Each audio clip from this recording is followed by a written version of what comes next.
Orang Bedui itu kalau ngaji sama Nabi itu lebih unik timbang yang soleh, timbang yang pinter. Sehingga banyak ilmu itu ditemukan dari orang Bedui. Karena cara berpikir itu aneh. Kalau orang soleh, orang waras kan berpikirnya ada aneh, standar. Jadi orang Bedui itu aneh. Pernah suatu saat Rasulullah itu khutbah cerita kiamat. Wah, dahsyatnya kiamat kayak apa? Semua orang diam nangis semua. Orang Bedui enggak, lebih cerdas. Ini Nabi itu aneh. Cerita kiamat kalau udah ada tanggalnya ini gimana? Orang nangis semua karena dahsyatnya kiamat kayak gitu. Bumi dihancurkan, wus. Pantas sudah nangis dewi-dewi. Ya ono sing nangis pabrik banyune macam-macam ya. Ini kalau kiamat gimana ini perjalanan air kemasan saya kan orang mikir. Mikir dewi-dewi gitu. Tapi tidak. Orang Bedui cara berpikir tuh enggak. Malah ya Rasulullah, mata saah. Engkau itu cerita kiamat tapi enggak jelas tanggalnya. Kalau cerita kiamat ya harus jelas dong kapannya. Jadi unik. Jadi cara berpikir sahabat kaget semua loh. Kaget karena gak kepikiran. Nabi a'radu anhu, a'radu itu mengabaikan. Banyak sahabat yang menganalisis lam yasma'kan, Nabi memang gak dengar sehingga mengabaikan. Ada yang analisis lagi sami'a wa kariha, sebenarnya Nabi dengar cuma gak berkenan karena tengah-tengahnya khutbah kok banyak. Tapi si Arabi ini cerdas, masuk akal kan. Misalnya mau pilihan presiden, orang mesti tanya kapan kan gitu. Ya kan, mau ganti presiden atau ganti bupati, takarannya orang kan kapan. Kayak Mas Akom jadi wali enggak, pertanyaannya kan kapan. Kalau jatuhnya kan sudah ya. Sehingga tanya mata sa'ah ya Rasulullah. Lama-lama Nabi diangen-angen, bener juga orang ini, saya cerita kiamat kok gak jelas kapannya. Ini Nabi menjawab. Tapi karena Nabi orang-orang yang sangat pinter, tanya balik, ma'atatalah. Lalu kalau kamu berani tanya kiamat kapan, saya tanya balik, ya persiapan kamu apa? Jawabnya santai aja. Fa wallah ma'atatullaha kabira sholatin wala siyamin walakinni uhibbuka ya Rasulullah. Saya enggak menyediakan apa-apa, sholat saya biasa aja, maksudnya standar. Ya kira-kira 5 waktu pas. Ya jenis saya lah kira-kira gitu. Wala kabira siyamin, dan saya puasa ya standar saja pas. Walakinni uhibbuka ya Rasulullah. Tetapi saya mencintai engkau ya Rasulullah. Jawabannya Nabi apa? Almar'u ma'aman ahabba. Sebagian riwayat anta ma'aman ahbabta. Jadi hadis itu populer tuh barokahnya wong desa tadi. Andai kan dia punya etika, maka sowan dulu tanya 4 mata. Itu jadi hadis ahadi. Tapi barokahnya dia selonong di depan umum. Zaman Nabi khutbah itu jadi hadis mutawatir. Jadi kadang barang baik itu barokahnya orang yang enggak baik. Maksudnya su'ul adab. Tanya gitu kan su'ul. Tapi itu barokah. Akhirnya hadis itu mutawatir karena didengar ribuan sahabat yang mendengarkan khutbahnya Rasulullah. Tapi kalau hadis itu satu-satu kan khossoni bidzalika Rasulullah, khossoni bidzalika Rasul, itu nanti jadi hadis ahadi yang kualitasnya jauh di bawah hadis mutawatir. Jadi barokahnya orang su'ul adab itu ya ada karena Allah yang mendesain ini.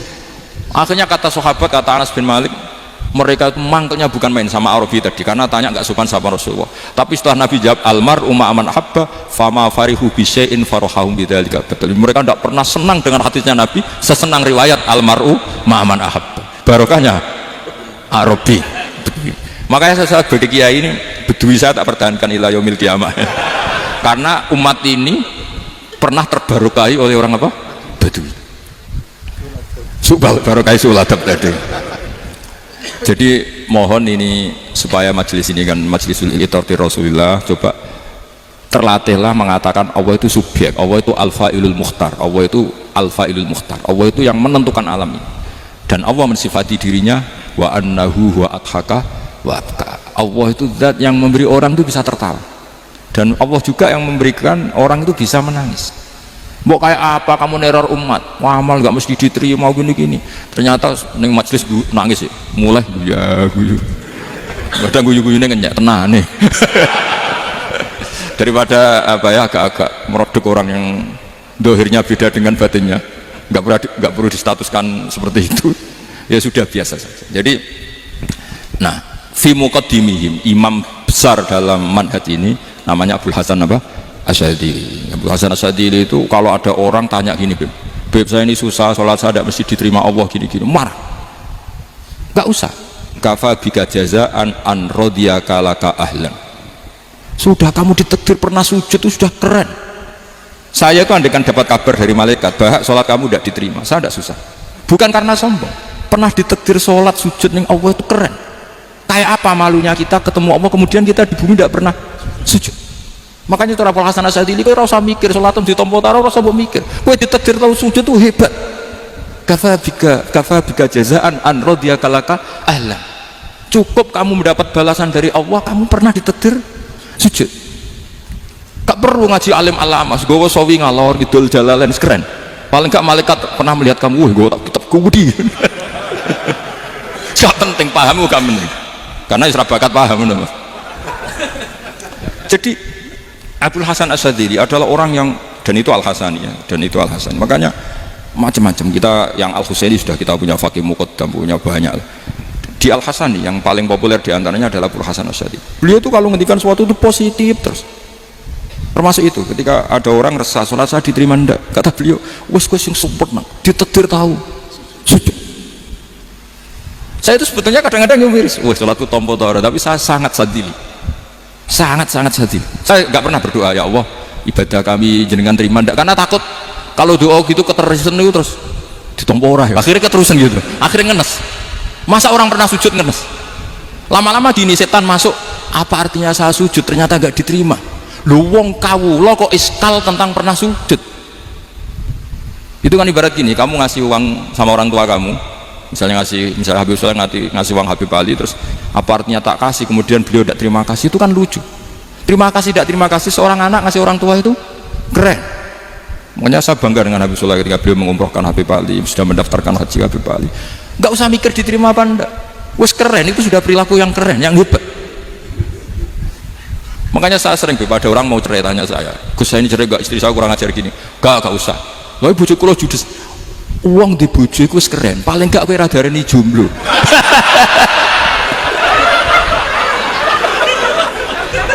Diarani dudul ora enak. Wes luwes sabar di diarani dudul mek diarani bojo judes. Enak bojo judes cek gagah. Di bojo lah. Oh iya, berapa katar itu? Jadi kafabi gajazaan anrodia kalaka ahlan, sudah ditakdir pernah sujud itu sudah keren. Dulu ulama ala hadan nampak, ulama dulu cara berpikir seperti itu. Makanya ulama dulu kalau nafsiri wasjud waktarib sudah pernah sujud. Di Quran nggak pernah ada ayat wasjud soal sujud siro ingkana kada wakada ingkunta mutayakinan bikobuli sujudi, kan ada sujud ya sujud saja, tidak usah mikir makbul apa tidak makbul. Sudah kalau sujud pasti waktari. Terus saya sebenarnya ya sebagai orang ya kadang wedi, sholatku ditompo tau ora. Tapi kalau keterusan nanti ada was-was yang mengatakan opo artine sholat. Lu tuh kan ngeri seorang hamba sing uripe ning bumine Allah kemudian menyoal pernah sholat hanya karena takut gak diterima. Itu kan geblek banget. Biasa jenis kiai yang di partai itu. Saya enggak tahu kalau mungkin yang dikom. Sedih mata saya kamu kau keren plus. Jadi lah nanti kalau misalnya ada manhajnya Habib Soleh yang tidak seperti itu tidak apa-apa, mungkin supaya orang nggak takabur, nggak fakhr, sehingga makanya mulai dulu lama itu ya partainya kalau nggak rojak ya khauf. Nah saya ini yang jelas terang-terangan ikut partai rojak saja, apa? Partai rojak, karena banyak yang sudah di partai khauf. Tapi saya rojak yang bil ilmi tadi. Makanya Sayyidina Umar radhiyallahu anhu itu yang namanya sama sujud, saya itu punya kitab Habib Soleh pernah tak tunjukin tulisan tangan saya, muji-muji sujud. Sayyidina Umar ketika ditusuk seorang gila itu Majusi, Abu Lu'lu' terkenalnya itu Hulamul Mughirah terkenalnya, ditusuk, dia sahabat, beliau sahabat wali. Jadi nusuk Umar itu kayak apa? Nusuk Mas Hakom aja dosa besar, apalagi nusuk Umar. Itu ketika ditusuk, dia itu ya punya dendam, namanya manusia itu punya dendam. Maksudnya namanya orang kan mangkel sama yang nusuk. Kalau orang mangkel itu inginnya kan yang nusuk itu masuk neraka. Tapi apa kata Umar? Ngendikan gini, tanya pertama, yang nusuk saya siapa? Orang Majusi. Orang Majusi, Hulamul Mughirah. Alhamdulillah alladzi lam yaj'al maniyati biyadi rajulin lam yasjud laka sajdatan yuhaju biha indaka yaumal qiyamah. Saya itu senang Gusti, yang nusuk saya orang yang nggak pernah sujud sama jenengan. Jika kalau saya dendam supaya dia masuk neraka, saya nggak takut orang itu nuntut sama saya. Tapi kalau dia pernah sujud, pernah sholat, kemudian dia masuk neraka karena nusuk saya, kemudian dia berargumentasi, saya pernah sujud ya Allah, kenapa engkau masukkan neraka? Saya tidak berani jawab ya Allah, saking hormatnya sama yang namanya sujud. Jadi kamane dendamnya kesampaian cara Jawa. Dendam dengan tanda kutip ya, tidak makna semestinya. Jadi mangkel mbek sing nusuk nak mlebu neraka pantas wong ora tau sujud wae Gusti gitu. Tapi kalau pernah sujud kemudian dia masuk neraka karena saya, bisa yuhajuni biha yaumal qiyamah. Jadi kayak apa sujud? Saya apa? Nabi itu kalau muji sujud sampai ngingetkan wa hatta takuna sajdatul wahidatu khairan minad dunya wa ma fiha. Nanti kalau kamu di akhirat ketemu Allah, kenangan terbaik kita apa? Di dunia pernah sujud. Keren kan? Cara ning pondok wis tau bayar seharian lho. Cara sowan kiai tau ngapopi Mas. Wis go jajan. Nah tapi kadang syaitan itu masuk tadi. Apa artinya sujud gak mesti ditompo, apa artinya sowan Habib ngaturi gak mesti ditompo, ngaturi kiai. Akhirnya ada ketakutan. Nah kalau ketakutan ini berlebihan lama-lama, ma faidatus sujud. Wah itu sudah buruk sekali wong hamba kok tanya ma faidatus sujud. Ini di pentingnya madzhab-madzhab Syadzili. Jadi saya ngaji agak-agak uraan wa amdan. Kalau ini watak sudah bukan.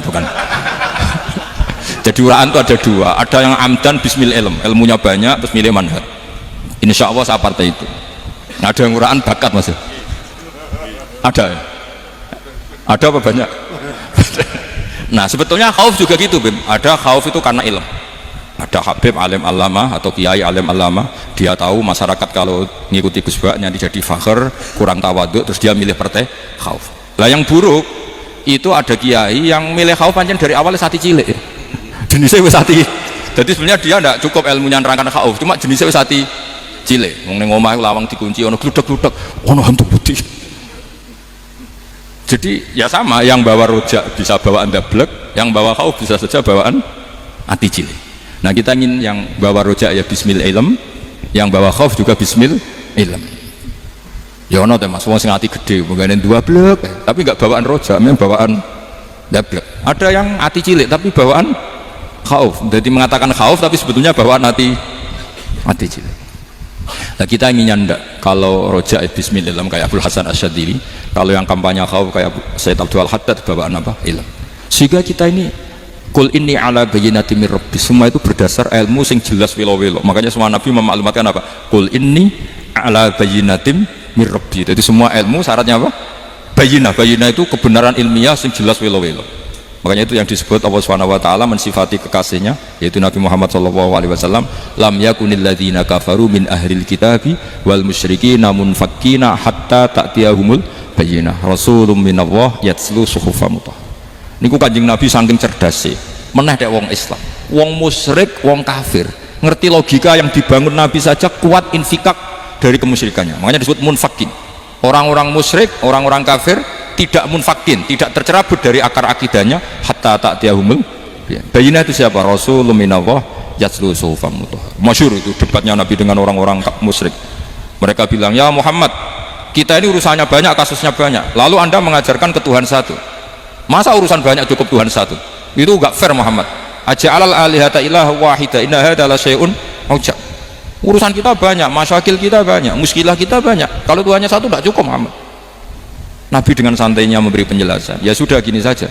Kalau kamu jadi budak atau pembantu, majikan kamu banyak. Semuanya merintahkan kamu, semuanya bikin aturan untuk kamu. Kamu suka enggak? Ya enggak suka Muhammad. Kalau majikan kita banyak repot. Ya sudah, Tuhan kamu itu majikan kamu. Kalau banyak perintahnya beda-beda kamu pusing. Ya udah Mat, Tuhannya satu aja Mat. Karena Nabi bayyinah, orang itu bisa dibalik-balik pikirannya. Dan makanya disebut daraballahu mathalan rajulan fihi syuraka'u mutasyakisuna wa rajulan salamal lirajul hal yastawiyani masalah alhamdulillah. Jadi Nabi itu kalau adu argumentasi itu luar biasa. Jadi segampang itu Nabi memberi apa? Argumentasi. Karena beliau adalah al-hujjatul balighah. Jadi Nabi itu gak pernah kalah. Pernah Nabi debat sama orang Yahudi, Muhammad, saya ini turunan Ibrahim, kita ini Israel ya, kita tahu Israel adalah turunan Nabi. Israel nama lain dari Yakub, Yakub bin Ishak bin Ibrahim. Padahal Yakub ini punya anak namanya Yahuda, makanya Yahuda bin Yakub bin Ishak bin. Kita ini yang mirip Ibrahim, bukan kamu. Tapi orang Yahudi itu gak apal nasabnya, sehingga mereka bilang kita ini saking baiknya, Ibrahim saja pengikut kita. Terus digojlok oleh Nabi, Ibrahim itu buyute Yahuda. Makanya digojlok, ha antum haula ihajatum fi malakum bi ilm falimatu hajuna fi ma laysa lakum bi ilm. Kita adu debat itu sudah ilmiah, kenapa kamu menjadi tidak ilmiah? Kenapa Muhammad? Terus Allah nurunkan wama unzilatit Taurat wal Injilu illa min ba'di afala ta'qilun. Artinya gini, kalau Ibrahim dikatakan Ibrahim Yahudiyah, itu sama dengan saya berkali-kali podo karo sampean misalnya ngendikan Mbah Zubair itu pengagumnya Gus Roji misalnya. Padahal Gus Roji bin Ubab bin Maimun bin Zubair, misalnya Gus Roji bin Kiai Haji Ubab bin Kiai Haji Maimun bin Kiai Haji Zubair. Nah Ibrahim itu kan Yahuda bin Yakub bin Ishak bin Ibrahim. Terus mereka bilang Ibrahim itu pengikut Yahudi. Itu kan kebalik-balik. Kayak Habib Hasan itu pengagum Habib Soleh. Kan Habib Hasan rohnya ini di mana ini sih mbahnya kok dianggap. Nah sehingga orang Yahudi ketika Nabi berdebat beda dengan Nabi Muhammad SAW. Ketika ditanya kenapa kamu yakin agama tauhid, millata abi, karena ini agama nenek moyang saya, millata abikum apa? Ibrahim. Jadi jelas akhirnya orang Yahudi ngerti ya kan, sama dengan mengatakan tadi Pak Karno itu pengagum Puan Maharani, kan aneh nggak kalimat itu. Mbah Hasyim Asy'ari itu pengagum Gus Dur, gak lucu itu. Jadi Nabi itu orang yang bayinah itu kalau menerangkan kebenaran itu bahkan orang kafir pun bisa infikak, bisa munfakin, tercerabut dari akar kekafiran. Nabi itu mudah sekali merubah logika. Makanya di Quran sering ada kata aro'aitum, karena memang tadi. Nah saya mohon apapun pilihan anda rojak kayak Abdul Hasan Asy'adzili tadi, ketika orang resah sujudnya diterima apa enggak, sholatnya diterima apa enggak, beliau bisa berargumentasi betapa pentingnya sujud. Wes aja engko iku kawula, tahu sujud iku keren. Sampean bayangkan betapa malunya kita kalau kita ketemu Allah kemudian di dunia enggak pernah. Lho paribasane kula mlebu swarga lah isin. Mlebu swarga tapi ning dunya ora tahu isin. Sama seperti kowe di guru saurip-uripmu ora tahu salam template isin. Kira-kira seperti meskipun salam template ora penting. Ya ora penting to, misalnya soleh salam template 50.000 duwe wis akeh ngono kan. Nama tak penting butuh rokok. Itu bukan nilainya kok, betapa malunya kita. Saya dulu mau sarang, andai kan tidak pernah khidmah sama iya malu tenan sebagai apa? Santri. Makanya Sayyidina Umar ketika beliau dibunuh orang, itu pertanyaan pertama, dia pernah sujud? Enggak pernah. Andai kan dia pernah sujud, maka saya tidak berani masukkan dia masuk neraka. Takutnya dia protes sama Allah, ya Allah saya pernah sujud, kenapa harus di neraka? Atau Umar ditanya Allah gini, Umar, kue ridho wong sing tahu nyembah aku kemudian dia di neraka, kayak apa? Jadi makanya Umar ketika wafat ngintikan alhamdulillah alladzi lam yaj'al maniyati biyadi rajulin lam yasjud laka sajdah. Ya jadi saya mohon sekali, jadi majelis ini sebuah majelis mubarak, caranya tauhidnya dibenarin. Apa tauhidnya dibenarin? Jadi Allah itu adhaka wa abka, Allah itu al-hadi, Allah itu ar-razzaq. Sehingga menteri ekonomi mbok salah rumusillah wong tetep mangan. Mergo Allah itu ar-razzaq. Mbok negara dikelola keliru lah wong tetep mangan, wong Allah itu ar-razzaq. Kiai rodok akeh sing di masalah, tapi ya tetap agama ini jalan. Lho andai kan syaratnya agama ini kayak ini bener, wah ya repot. Kowe iso bangno masakom bener terus. Tapi agama ini berkali-kali, coba di TV itu banyak nyun sewu, ada ustadz, ada kasus apa, ada kiai, kadang ada masalah hukum. Agama ini jatuh enggak masalah. Padahal di TV sudah dinasionalkan kan, ada kiai terlibat kasus hukum atau ustadz tertangkap karena melakukan apa gitu. Tapi enggak ngefek, karena agama ini bihifdzillah wa biriayatillah. Sama negara mana-mana kadang manajemen ekonominya nggak jelas, tapi masyarakat ya makan karena Allah Razzaq. Sama aku kancanan Mas aku mengeluh, tapi Allah adhaka, akhirnya iso guyu, padahal orang untungnya belas kancanan dede. Tapi karena Allah itu adhaka. Nah kita dengan istri yang kita cintai, dengan keluarga kadang yang nangis karena Allah itu zat yang bisa memberi abka, wa annahu adhaka wa abka, terus wa annahu amata wa ahya. Kita tidak ingin mati, wah mati ya mati saja karena kita objek. Nah hidayah itu seperti itu. Allah al-hadi, apa? Allah itu kayak apa Korea, negara ateis, nggak kebayang di sana ada ngaji aqidatul awam abadi fikih. Sekarang banyak. Saya tuh kalau beli aqidatul awam kerdusan tak kirimkan ke Korea sebelum saya ke Korea, karena sebagian santri saya di Jogja, di sana ada ngaji aqidatul awam, ngaji takrib, bahkan saya di sana dilakukan sa'duna fid dunya. Kayak apa Allah kalau ingin bikin hidayah? Karena Allah itu al-hadi. Wong Indonesia digerakno seneng duit, bareng seneng duit mau apa? Korea, setelah di Korea tersiksa karena gak ada tempat sujud, akhirnya urunan. Segampang itu kalau Allah mengendal. Itu gak dibenemui, gak dibenem. Karena Allah al-hadi. Jadi saya mohon sekali tauhid ini dibenerin dulu. Allah tetap Al-Fa'ilul Mukhtar, apa? Al-Fa'ilul Mukhtar, sehingga Allah mensifati dirinya adhakawa. Mbok kamu bendung kayak apa, orang ngaji saya tetap guyu.